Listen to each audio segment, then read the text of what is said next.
Meron talaga mga bagay na akala natin okay na tayo or iba naman, alam naman nila sa sarili nila na hindi pa talaga sila okay at hindi pa talaga sila nakakausad sa point na yun. Hindi lang naman to about sa love. Etong episode natin, hindi lang to about sa love.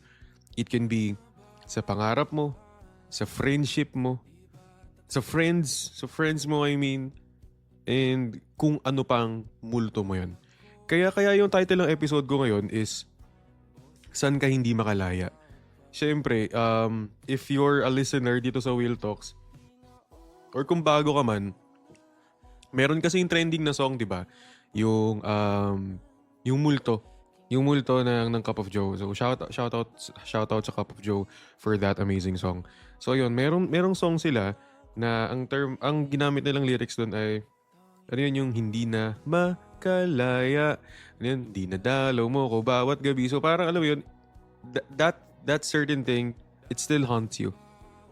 Hanggang ngayon, it still haunts you. You're not over it. Pero what if? What if this time? What if this time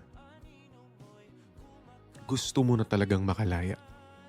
What if this time, after listening to this episode, kahit papano makalaya ka na?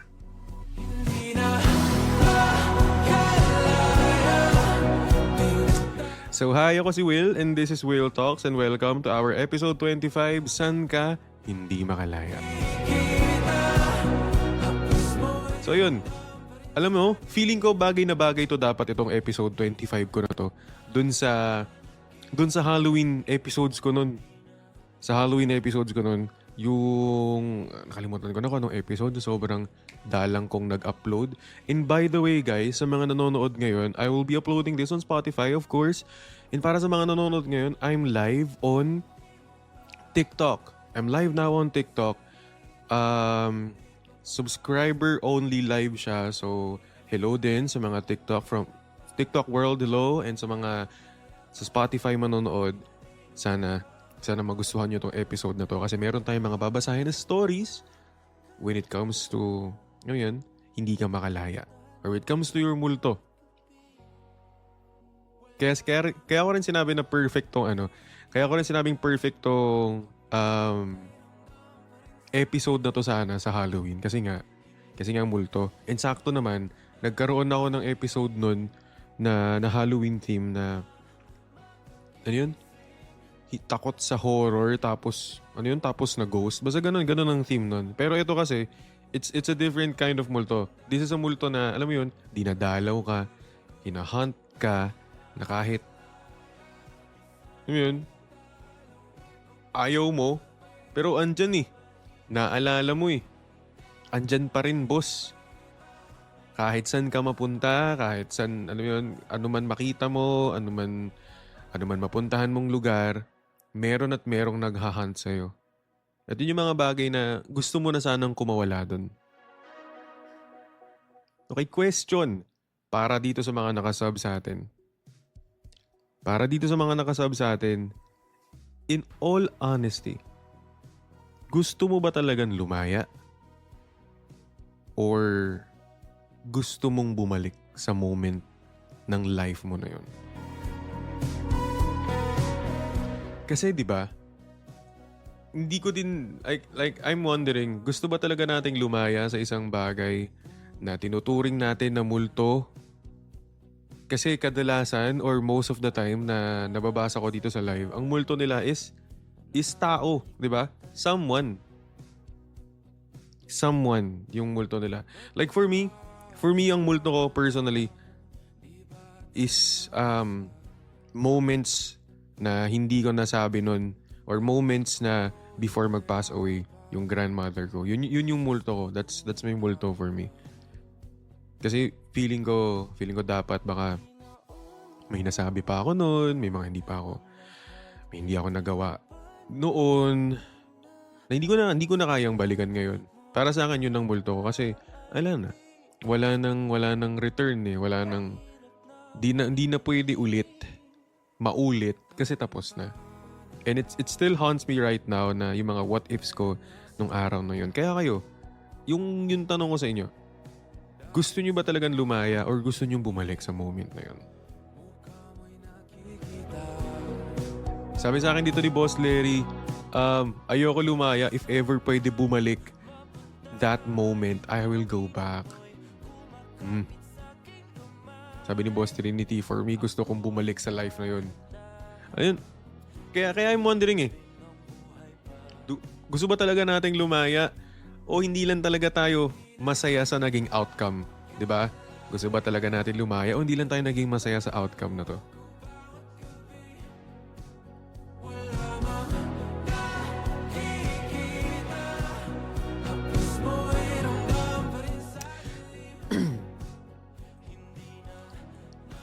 Here's one thing. Bakit nga ba tayo hindi makalaya?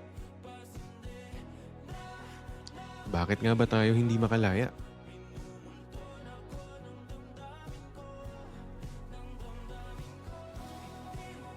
Ano daw? Hindi naka-sub only to, Pops. Naka-sub only to, guys. Naka-sub only live na to. Kaya tingnan nyo, bumabawas yung nanonood. Yeah. Tama ba? Tama ba? Naka-sub only to. Ayan, naka-live tayo ngayon eh. Yeah, naka-sub only live to. Kaya tingnan niyo bumabawas. Bumabawas yung nanonood kasi pwede mo siyang i-preview eh. Pwede kang manood, tas maya-maya mawawala na. Di mo na siya mapapanood. Yun yung sub only live dito kay TikTok. Yan siya. Oh, yun, may preview lang kaya ganun. Ibig sabihin, kasi iba, nag-sub na rin para makapanood. Ayun. So, ayun, back to our question. Bakit nga ba tayo hindi makalaya? Kasi nga, merong mga naiwan tanong, merong mga questions na hanggang ngayon hindi pa nasasagot. Can be your, alam mo yun, gustong tao noon na hindi man lang lumaban para sa inyo. It can be yung mga part sa buhay natin na umaasa pa tayo. Can be sa kanya na hanggang ngayon umaasa pa rin na babalik.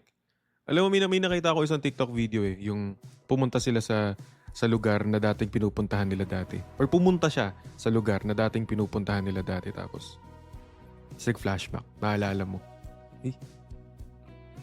Ganito kami. I mean, dito kami nun eh. Yun yung multo. Yun yung multo mo, boss. Yung susundan-sundan ka palagi. Alam mo, every time na lang pupuntahan ka kunwari sa favorite mong fast food, favorite mong dinadaanan. Ayun, pag pauwi ka, dito ka dadaan. Tapos siya maalala mo kasi siya lagi kasabay mo pa uwi. Like, uy, paano ba ako makakalaya dito?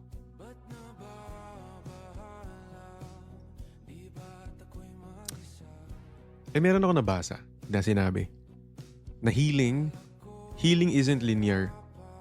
Hindi yan tuloy-tuloy. Minsan okay ka, tapos minsan naman daw minumulto ka na naman. And that's true. That's true, boss. Alam mo, one day, akala mo sa self mo, okay ka na. Alam mo yun, sasabihin mo pa sa friends mo, guys, okay na ako, fully healed na ako, I'm okay, goods na. Tapos talaga pag sinabi mo yun, goods ka na talaga. Para sa sarili mo, you moved on, you're okay.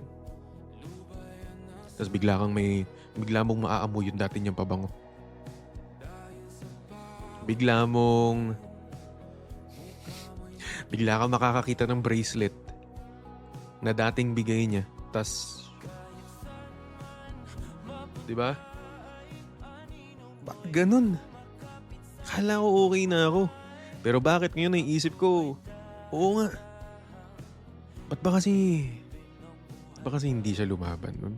O yan, parang yan, sabi ni Iya, andito pa yung jacket niya. Yan. Paano ka makakalaya kung yung mga dating gamit niya, boss, nandyan pa sa'yo?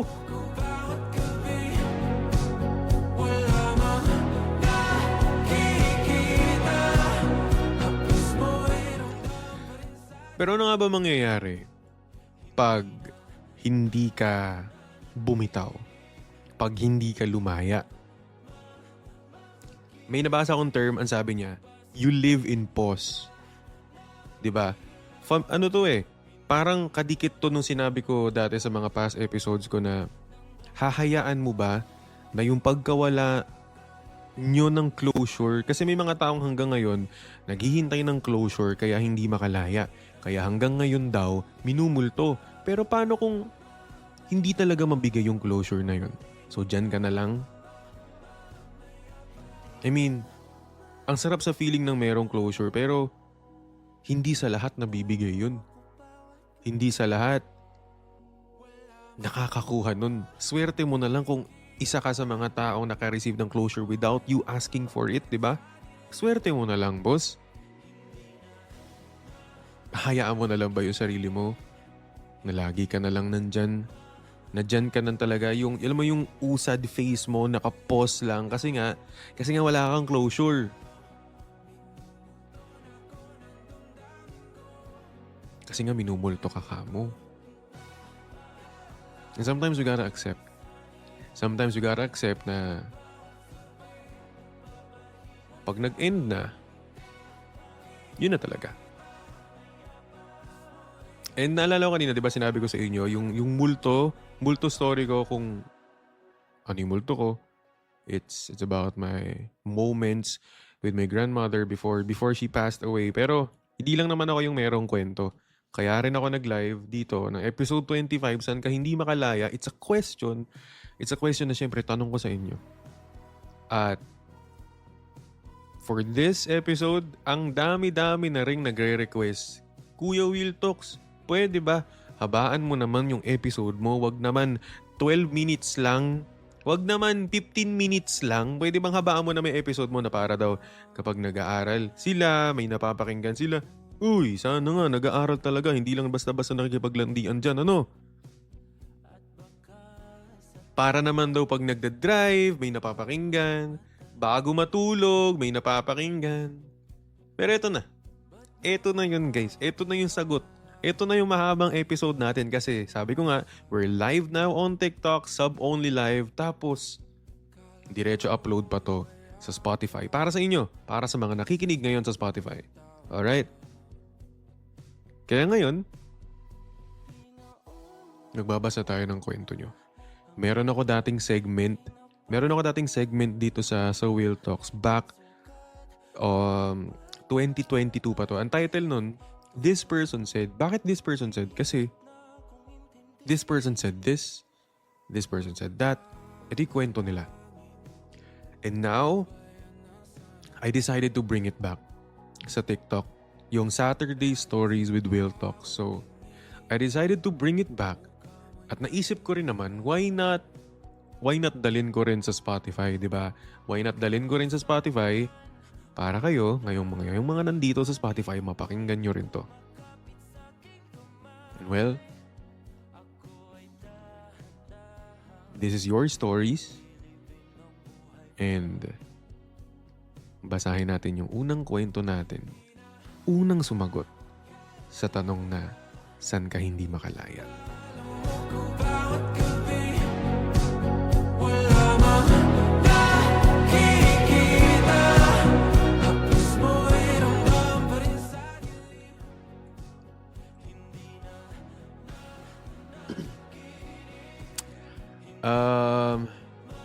Okay.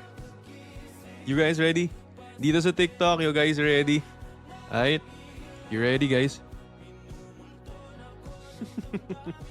Masaya rin pala tong sub-only live, no? Masaya rin pala tong sub-only live. Tingnan nyo, konti lang yung nakaka-comment, tapos yung iba, pa-preview lang, no? Pagka-join nila, maya-maya, nakawala. At ang hirap pa dito, sa mga naka-sub-only live, yung feeling na nasa gitna ka na ng kwento, tapos mag-expire na yung preview mo. Ayan. Kaya yung mga naka-preview lang ngayon, sub na kayo or abangan nyo na lang to sa Spotify. Pero yan ang isa sa benefits sa mga nakasub. Kayo ang unang makakarinig live na live ng episodes natin sa Spotify. Okay? So here we go.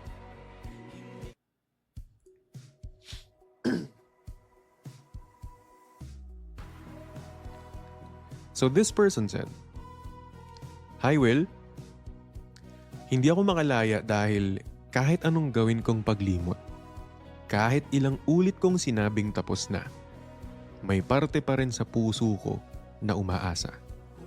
Umaasa na baka sakaling pwede pa. At alam mo, Will, kapag nagmamahal ako, hindi ko kaya yung paunti-unti lang. I give everything. My time, my energy, my whole being. Minsan nga pati sarili ko nakakalimutan ko na.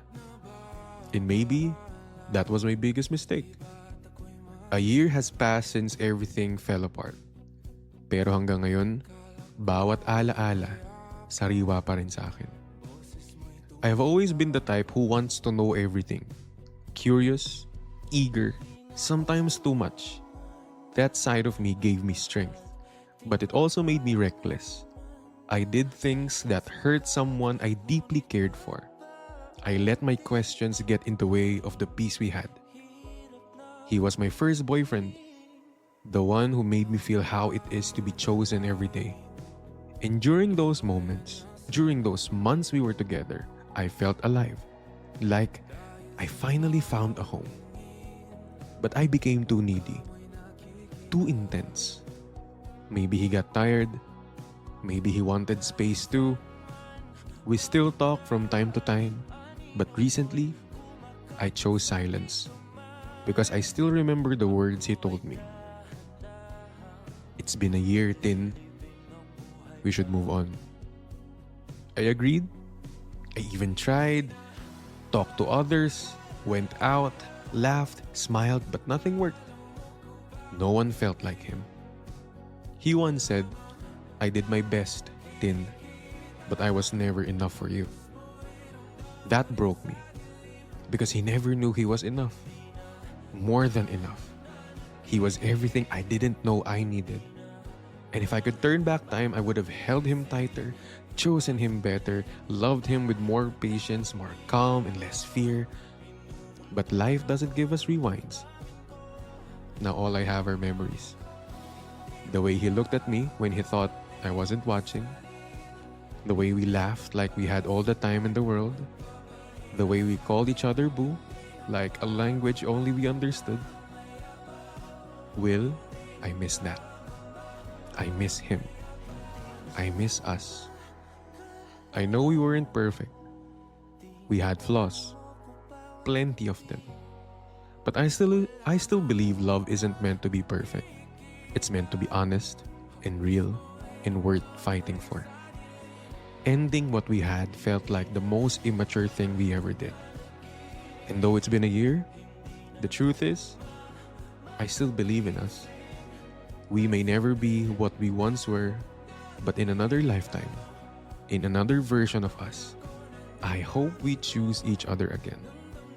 For now, I'll carry this love in silence, not because it faded, but because it was real.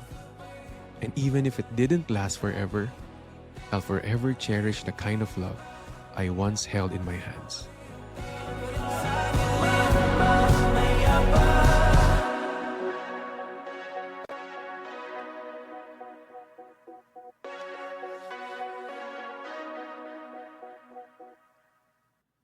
Siya na yun eh. Siya na yun, boss.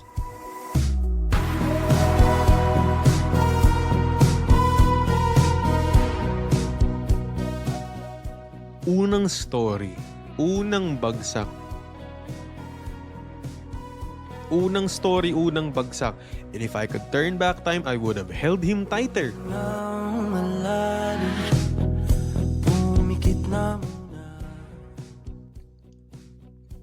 Paano nga naman makakalaya? Paano makakalaya kung minamahal mo ng tahimik na lang, di ba? Damn! Men! Gusto kong makalaya pero gusto pa rin kitang mahalin ng tahimik. Gets? Gusto kong makalaya tapos gusto mo pa rin naman mahalin ng tahimik. I mean, okay. I get it. Mahalin ng tahimik. Pero ang hirap makalaya talaga pag gusto mo pa rin siya. Diba? Pag umaasa ka pa rin sa inyong dalawa eh. alam nyo, eto like, lagi ko tong sinasabi. Ayaw pala ni TikTok yung pag naka-sub only live nagpapatugtog ka. So, malalaman din natin ngayon paano kay Spotify ito be? Malalaman din natin ngayon paano ngayon kay Spotify. Unang story pa lang na nababasa natin, muted agad. 'Di ba? Unang story pa lang muted. Ngayon, malalaman natin kay Spotify, pag in-upload natin to, baka mamaya ma-mute din tayo ni Spotify. We'll see. We'll see, guys. We're gonna see, okay?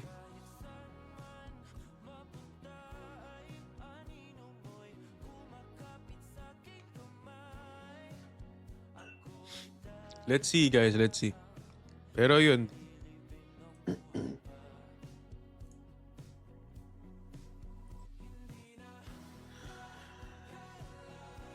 eto na. Eto na ang second story natin. Sana hindi ma-mute to sa Spotify. Hinaan na nga lang natin kasi. Ayan, mahinang-mahina na nga lang. Mahinang-mahina. Ayun ba yan? Okay. Ang nakakapag-comment lang po yung mga nakasub sa atin kasi dapat sub-only live to. Kaso anong nangyari? Minumute ni TikTok eh. Minumute ni TikTok yung Kaya sub-only chat na lang. Okay. So here's our second story. Hi kuya. Ayan, please have my name be anonymous. I am a 40-year-old female, single with corporate job for 12 years. I am also a dialysis patient for 6 years, but I make my life as normal as possible. I do take care of my health, but I don't think my mental health can take it. As a dialysis patient, I met this guy in the dialysis center where I do my treatment and he works there as a technician. His job is mainly about the machines and other technical stuff. We became really close, and by I mean close, I mean intimate. We don't know so much about each other and suddenly we had this intimate moment. I thought it was just a one-time occurrence, but it became a weekly habit. There were some times after my treatment or his shift, we hang out outside his apartment for hours just talking. I love our late night conversations. I get to know him better, and so he was. When we became so close, he now goes to my condo. We hang out, we do movie and series marathon, and I already gave him the wifey treatment. When he wakes up in the morning, breakfast is served. We go out, watch movies, concerts. We have met each family and friends. If he needs or wants anything, done. That's how dedicated I am to him. We have been on this situation for 4 years and 10 months. And yes, we are in a no-label relationship. But we made a deal that we cannot have, this intimate thing to anyone. That S word. I don't know if I can put it up here because, a lot of people are listening. But, that S word for health reasons. And we have been faithful to each other until he transferred to a different dialysis center in Cavite. He admitted he had this thing with his coworker and it tore me apart. Even though I have no right to him, I felt betrayed. He came back to me feeling sorry for what he did and promised will make up to me. And because I love him, I accepted him. Months go by. I felt something changed. He's no longer the way he used to be with me. I feel there's a gap between us. I just let him because I don't want to nag him and ask for explanation where in fact I know he doesn't have to explain anything to me. One day we had a fight. We didn't talk for almost a week. Then one day I saw him online. I called him. His phone just rang. He didn't answer. Then I received the chat using his messenger. Bakit natawag ka pa? Hindi mo ba alam may GF na yung tao? And then blocked.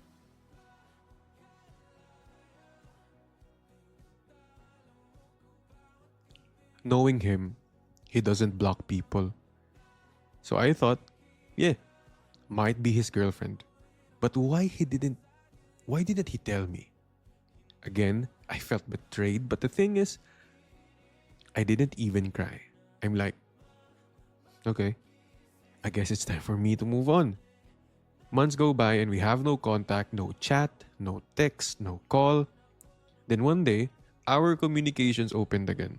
He confirmed he has a girlfriend and now living together. We only talk on Telegram.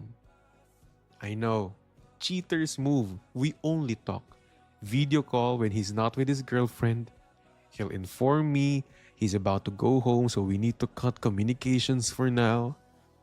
Now this is my question. Bakit hindi ako makalaya? Why can't I be mad at him for all the things he did? We are talking like nothing happened. We're laughing and making plans to meet up, have one last ride. Why would I even allow it? I know I should be mad at him, but I can't. I don't know why. Hope you can help me, and I hope you would feature my story in TikTok. Thank you.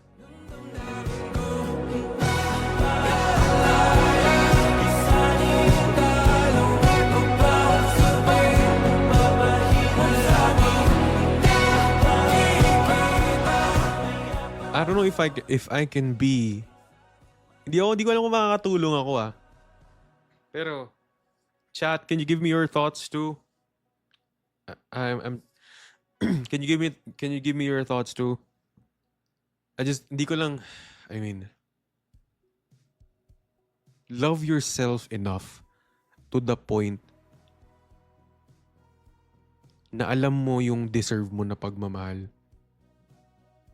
Like, I know you like that person, but deserve mo ba na tinatago ka lang?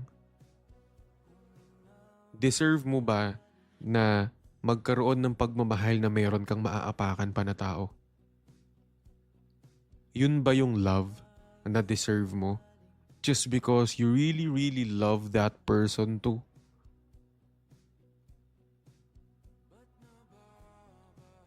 Love yourself enough to the point na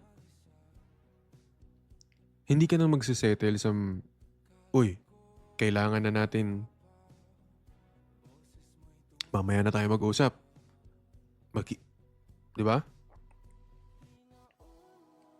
You don't have to settle for that kind of relationship na sasabihin sa'yo, mamaya na tayo mag-usap kasi nga, alam mo yun, magkikita na kami, magkasama na kami. Tapos kapag di na kami magkasama, tsaka na lang tayo mag-usap. sabi nga, sorry kung naapakan ko yung pagka-love team nyo. Pero, man, you should know what you deserve. And paano ka makalaya? Tanggapin mo na hindi ikaw, na kinakausap ka lang niya ngayon. Kasi nga, pag di sila magkasama. Kasi kung ikaw talaga, ikaw dapat yung nasa posisyon ng girlfriend niya ngayon. Hindi pwedeng dalawa. Hindi pwedeng sabay. Hindi pwedeng mayroong pampalipas oras. Kung sino lang, sino lang. Paano ka makalaya? Gustuhin mong lumaya.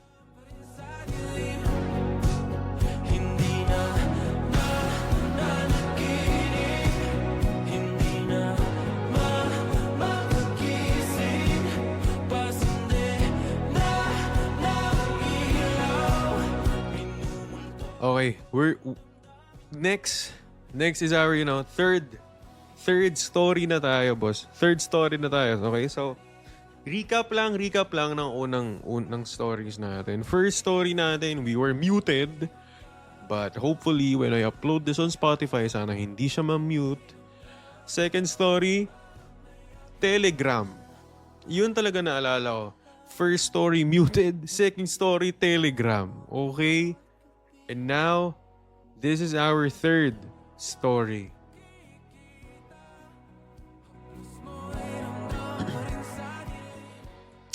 So this person said, "San nga ba ako hindi makalaya?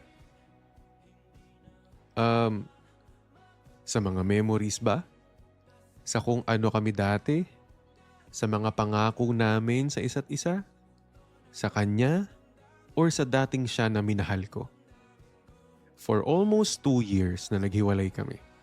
Hanggang ngayon, hindi ko pa rin alam kung saang parte ng relasyon namin hindi ako makalaya. Kasi akala ko okay na. Akala ko naka-move on na. Pero lahat biglang naglaho nung muli kaming nagkita. Nasa same circle of friends po kasi kami at isang barangay lang yung tinitira namin. Nung gabing nagkita kami, sabay kaming umuwi. Malamig yung pagdampi ng hangin sa aming mga balat. At pareho naming sinusuong, ang malakas na patak ng ulan. Iniisip ko na sana ganun din kami nung hinaharap namin yung malaking problema na dumating sa amin. Kung sana, sabay naming nilaban yung relasyon namin. Siguro hanggang ngayon kami pa. Pero ang hirap kasi, ako lang ang lumalaban. Sa tagpong yon, kuya, pinaramdam at pinakita niya sa akin na hindi nawala ang dating siya. Na kahit marami na ang nagbago sa aming dalawa, deep down sa puso niya, andun pa rin yung lalaking nagustuhan ko. Caring, gentle, at mabait. Nandun pa rin. Ngunit nakatago. Nang makauwi na kami, doon na ako nagising sa katotohanan na meron na kaming kanya-kanyang landas na tatahakin. Napagtanto ko na hindi pa rin ako nakakalaya. Hindi pa rin ako makalaya sa dating siya. Sa kung ano siya. Sa dating version niya na minahal ko. Narealize ko, kuya, na yun din ang dahilan kung bakit gustong gusto ko siyang ilaban. Gustong gusto kong manatili dahil dun. Hinihintay ko na baka isang araw magising siya na nagbago na. Na naging better na siya para sa akin. Sa amin. Na kahit gaano kasakit, kahit naubos ko na ang sarili ko dahil sa kanya, pinipili at pipiliin ko pa rin siya. Ngayon siya pa rin talaga. Alam ko na hindi naman na mababago ang lahat kahit bumalik siya. Pero siguro, sa susunod na habang buhay, palagi kong sinasabi sa kaibigan ko, hindi na siguro ako magmamahal ulit kagaya ng pagmamahal na ibinuhos ko sa kanya. Kasi parang naubos ko na. Kaya inaakala ko na nakausad na ako. Mali pala. Dahil hanggang ngayon, minumulto pa rin ako ng dating siya. Ang dating Joros na minahal ko.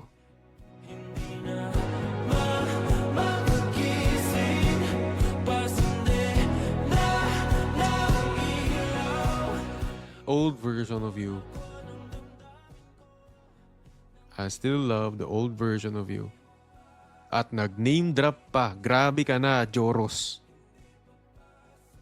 No? Dati pag sinasabi ko to sa previous live streams ko, sa episodes ko,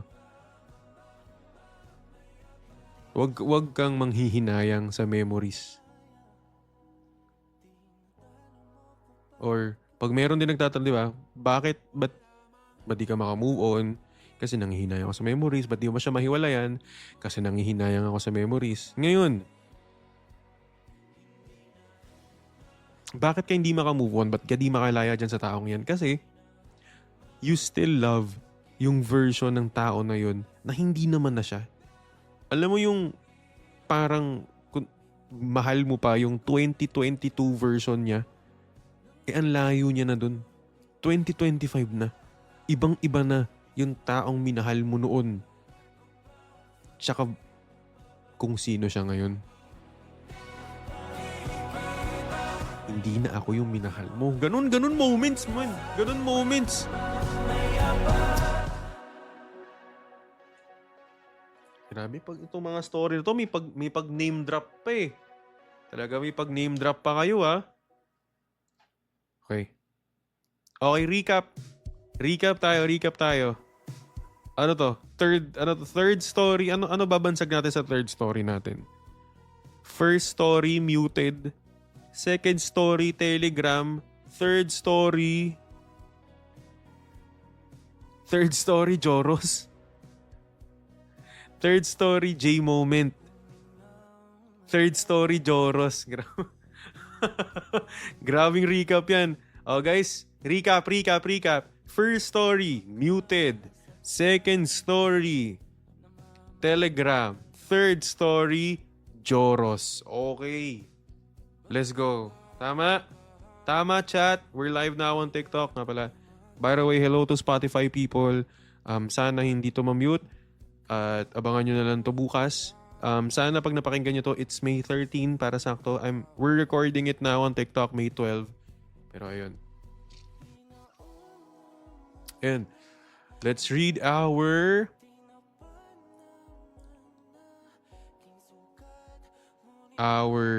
fourth story. Okay. Fourth story na. So this person said, sometimes I wonder, saan nga ba ako hindi makalaya? Maybe, sa gabing hindi kita na-replyan na naging dahilan ng pagtigil ng pag-uusap natin? Actually, may closure naman tayo eh. Kaso bakit kahit ganun, ang hirap pa rin makalimot? Did we really deserve to take a break? Or was it necessary para sa ikabubuti natin pareho? Was it a punishment? A protection? Or simply part of the bigger plan na hindi ko pa kayang maunawaan? Pero baka hindi ka talaga sa akin. Baka hindi ka talaga nilaan sa akin ng tadhana. Maybe you were just meant to pass through my life, to leave lessons, not promises. Ang hirap lalo na sa mga gabi na sobrang payapa kapag nandyan ka. Sa mga araw na hindi mo ko binibigyan ng iniisip o pagdududa. Sa mga exams or errands ko na laging may baong prayers mo. Sa mga harana mo. Sa bawat kwento mo kung kumusta ang naging araw at bawat laro na nilalaroan mo. Hindi ko man laging aminin, pero sinukat mo ang mata ko sa kung paano dapat mahalin. Kung paano dapat itrato. Kaya ngayon, kahit may ibang dumating, hindi ko basta-basta kayang tanggapin. Kasi ikaw yung naging sukatan. Ikaw yung naging paalala. Maybe God knew that if I answered you that time, I would have stayed in a season I was meant to outgrow. Maybe He was saving me from a love that was good, but not His best for me. Maybe you were never meant to be my answered prayer, but just a glimpse of how beautiful His promises could be.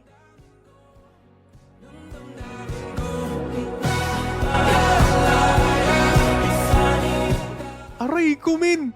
Min! Wait lang.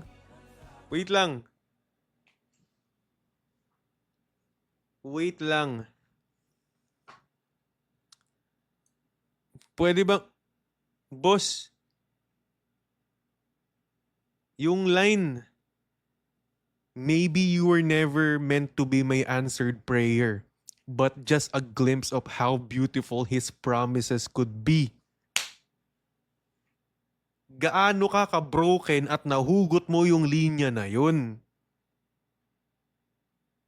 Diba? Gaano ka ka-broken para mahugot mo yung linya na yun?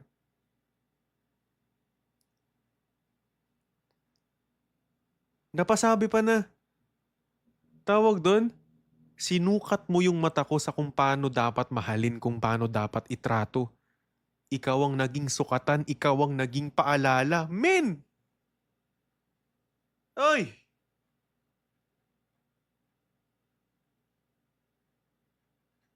I mean, boss,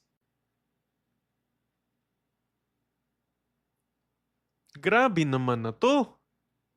Grabing story yun. Maybe you were never meant to be my answered prayer, but just a glimpse of how beautiful his OA! OA talaga, sa sakit. OA sa ganda nung linya na yun.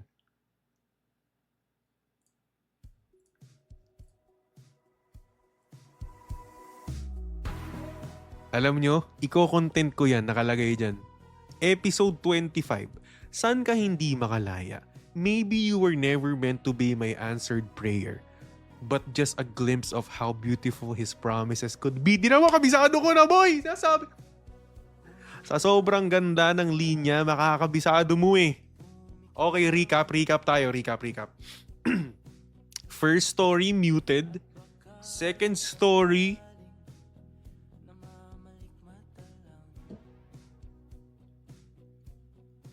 Telegram. Third story, Joros. Fourth story, answered prayer.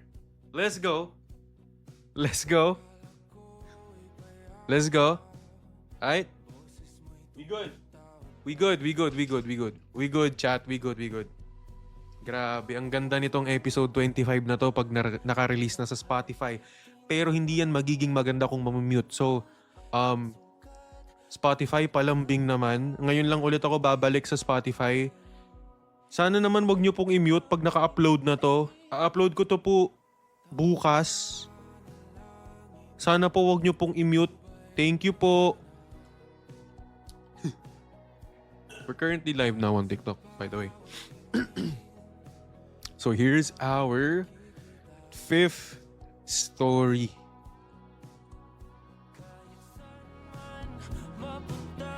By the way, thank you for the TikTok people na nandito ngayon. Kaya nga pala kayo hindi makapag-chat, TikTok people, because we're now on a sub-only chat. Kasi we're now recording episode 25. Okay? After naman ito, magre-relive ako.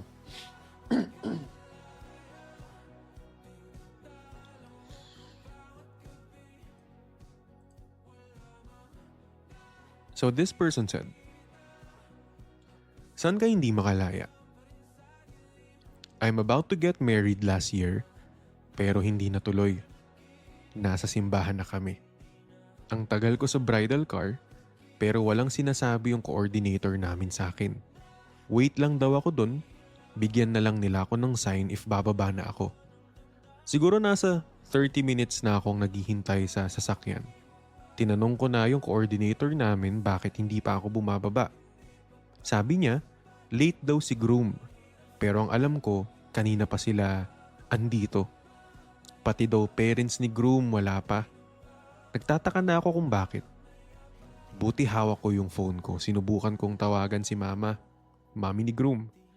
Pero walang sumasagot. Baka hindi pa tapos mag-shoot kaya na late. Yun na lang iniisip ko dahil ayoko masira yung pinakahihintay kong araw. Sinabihan na ako ng coordinator namin na may emergency lang daw. Siyempre kinabahan ako about doon sa emergency kaya tumawag ako sa mga kapatid niya, nagbabaka sakaling kasama nila. Tas yung kapatid niya, umiiyak. Ayaw nilang i-explain sa akin kung anong nangyari. Nagwawala na ako sa kotse. Nagtataka kung bakit ayaw nilang sabihin sa akin.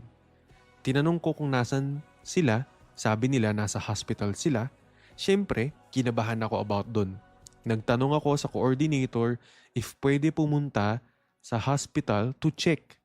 Pero hindi ako pinayagan ng coordinator, baka hanapin ako. Then nagchat ako sa kapatid niya para sunduin ako. Tapos nagpapadala ako ng mas komportable na damit. Nasundo naman ako kasi wala nang magagawa yung coordinator namin. I'm rushing to go inside the hospital. Then I saw mama and papa crying. Bigla na lang akong niyakap ni mama at nagsusorry siya. Nagtataka ako pero nanaig yung sinasabi ng isip ko na may nangyaring masama.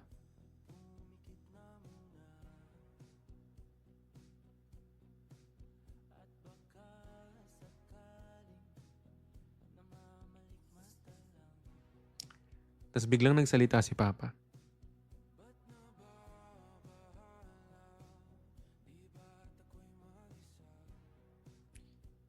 Napatay na daw siya. Na-aksidente daw yung driver, naghihingalog na. Hindi ko maiisip na mamamatay siya. Saan ako hindi makalaya? Hindi ako makalaya.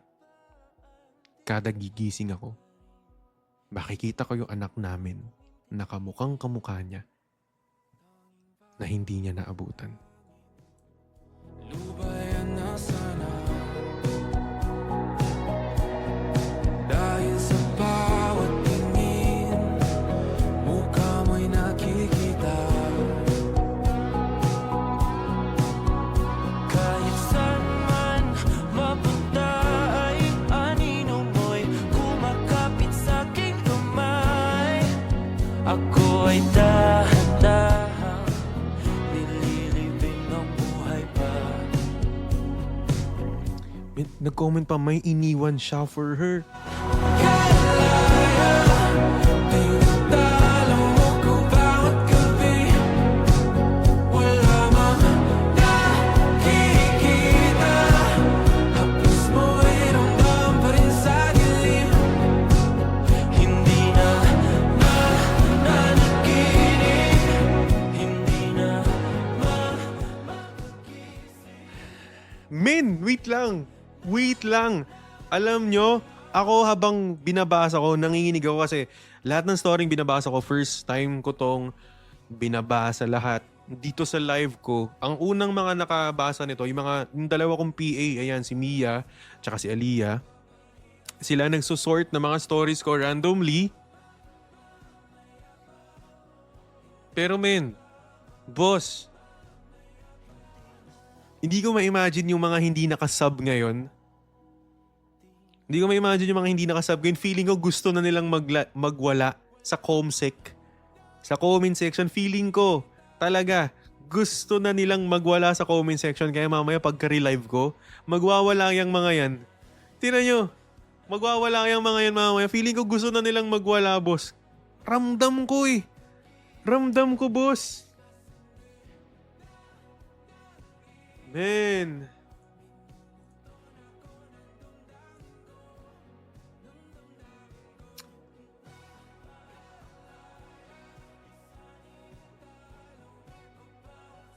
Kaya sa mga nagsasub dyan, thank you. Hindi pa kinakapag-sub na kayo dito sa TikTok live natin. And para sa Spotify people, you're in for, at hindi siya treat. You're in for a sakit pag in-upload ko tong episode 25. Nararamdaman ko na ito yung ito yung episode na magugustuhan nyo. I mean, pasensya na kayo sa if itong episode 25 natin is kind of rocky kasi tinesting natin yung same live recording ng episode 25 tapos upload sa Spotify. Kaya pasensya na kayo if this episode is gonna be rocky, but I still hope you're gonna listen to it. And ilan naman? Ito na. We're down to our last story, mga boss. We're down to our last story. Pero ang last story natin, nabasa na natin kahapon. Yung story na to kasi, parang alam mo yun, deserve to marinig ng Spotify people. Yung lahat ng makikinig. Kasi, hindi ko maklip yung mga stories ko individually. Pero, deserve to marinig ng mga nasa Spotify din. Yung mga makikinig sa Spotify. It's gonna be our last story. I don't know if makikita ko pa siya. Ano ba title nun? Yun yung Yun yung 12 years. Where is that story? Where is that story? The 12 years one. I need to read that story. Oh, no. 15 years. Okay. Eto na. Si 15 years. Guys, Spotify people, TikTok world, we're down to our last story. Ang huling story na sasagot sa tanong na saan ka hindi nakalaya or saan ka hindi makalaya. So this person said,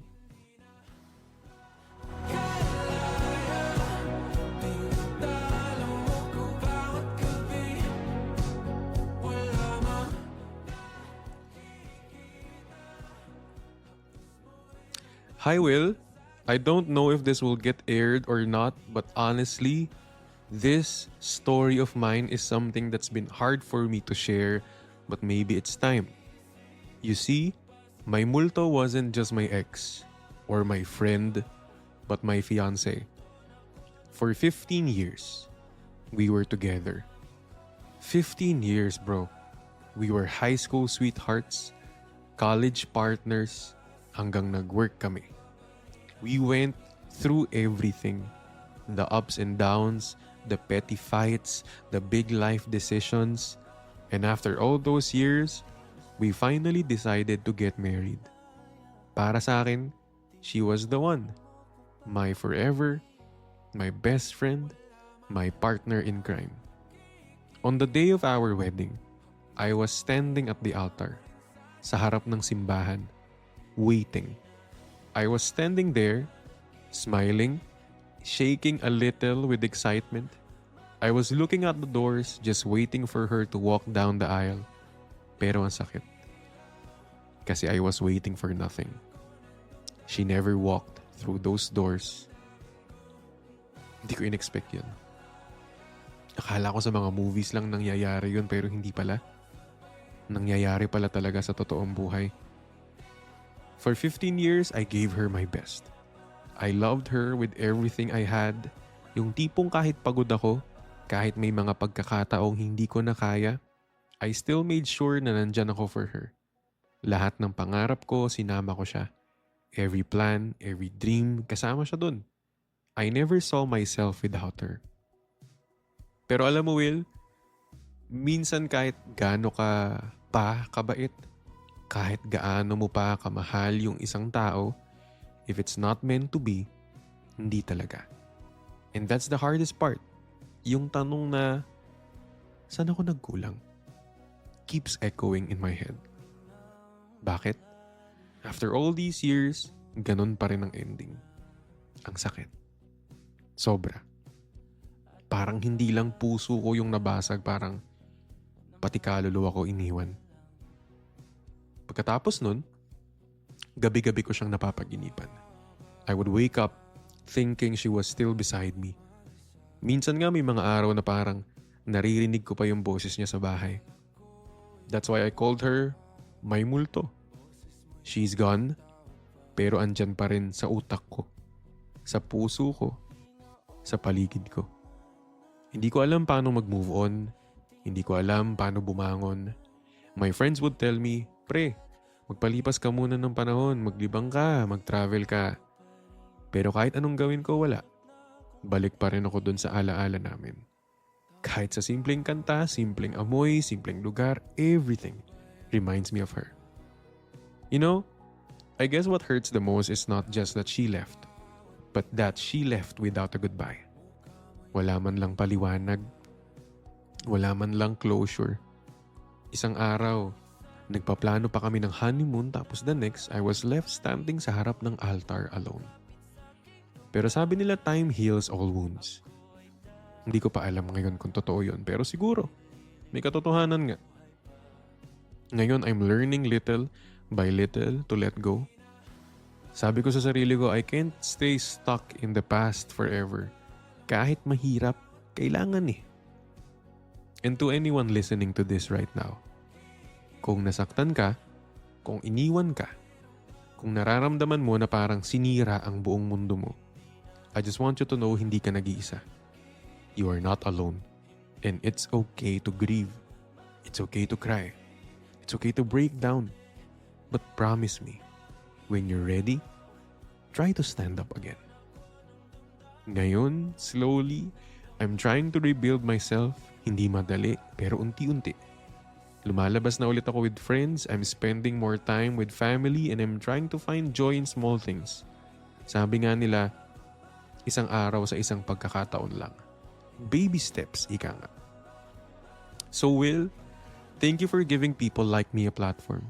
For letting us share stories like this. Maybe someone out there is listening who needs to hear this. Maybe may isang tao dyan na feeling nila wala ng pag-asa. Pero naririnig nila to and they'll know na hindi sila nag-iisa. And to her, wherever you are now, I hope you're happy. Kahit masakit, kahit hanggang ngayon, hindi ko pa rin lubos maintindihan. I wish you happiness. Thank you for the 15 years. Thank you for the memories. You'll always have a part of my heart. Pero this time, I need to learn to live for myself.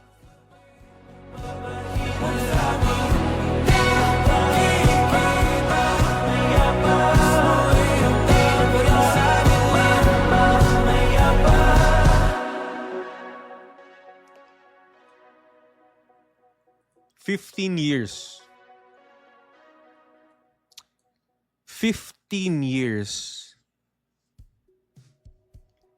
Hindi ko na alam kung gaano ko pa ulit-ulitin yun para maintindihan nating lahat na hindi madali at hindi magiging madali at masakit yun yung 15 years.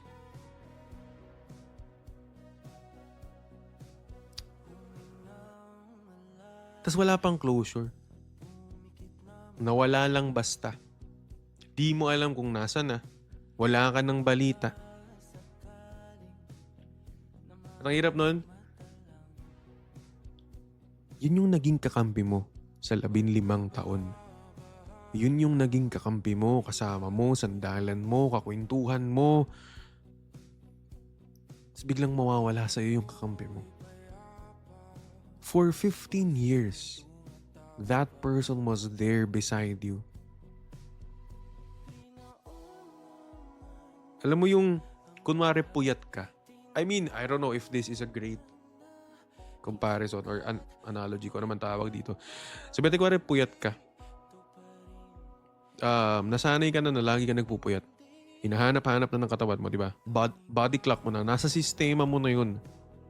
Nasa sistema mo na to 15 years.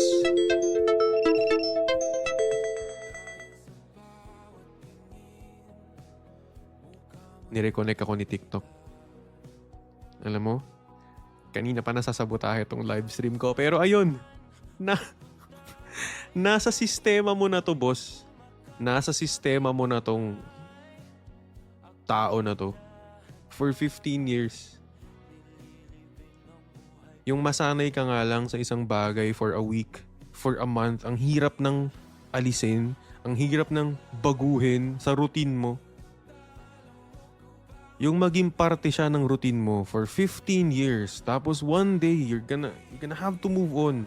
Kailangan mo na lang alisin without knowing what to do. I mean, alam mo yung moments na mapapatulala ka na lang. Yung pag, ay, ganun. Wala na pala talaga siya. You know what? Lahat ng tao, or most of us, meron talagang multo. We can't deny that. Merong mga bagay na hanggang ngayon naghahunt sa atin. Merong mga bagay na hanggang ngayon dinadalaw tayo. Na one day, akala natin we're okay, pero pag dinalaw tayo ng thought na to, maalala natin na oo nga pala, hindi pa ako fully nakaka-move on. Pero this is my thought. This is my peace. Okay lang sigurong magkaroon tayo ng multo. 'Di ba? Okay lang naman talaga magkaroon ng multo basta in the end alam mo kung paano harapin yung multo mo. Hindi naman siguro porket meron tayong multo. I don't know, this is just me. Hindi naman porket meron tayong multo ibig sabihin nun, hindi pa natin natatanggap. I mean, magkaiba kasi for me yung dinadalaw ka lang ng thought na yun. Magkaiba yung sa akin yung dinadalaw ka lang ng thought na yun, dinadalaw ka lang ng multo na yun into versus sa hindi ka talaga makaalis sa situation na yun. Kasi ako, dalawin man ako ng multo ko, I know for a fact na natanggap ko na to matagal na. Pero, we're different. Iba-iba naman to. Kaya, if your take is kung ano man ang multo nyo, hanggang ngayon hindi kayo makalaya dito kasi hanggang ngayon, hindi pa rin matanggap. Mahirap pa rin tanggapin. And I hope sana dumating yung araw na magigising ka na lang, bigla na lang may magsasnap sa'yo na okay, maybe it's time. Maybe oras na para tanggapin talaga na hindi talaga para sa akin yun. May reason talaga yun. Maybe it's for the better. And maybe it's for the best. And kapag dumating yung time na yun, sana pag nakalaya ka na sa multo mo, sana hindi ka na ito dalawin pa ulit. Tanging panalangin, lubayan na sana. So that's episode 25. Saan ka hindi makalaya? Thank you for all who joined. I'm gonna re-live on TikTok, pero for the Spotify people, maraming salamat. I hope you enjoyed this episode. And hi, ako si Will and this is Will Talks. Hanggat merong Will Talks, merong kakampi. Welcome home. Ako ay dahan-dahan, And I hope to see you on the next episode. living ng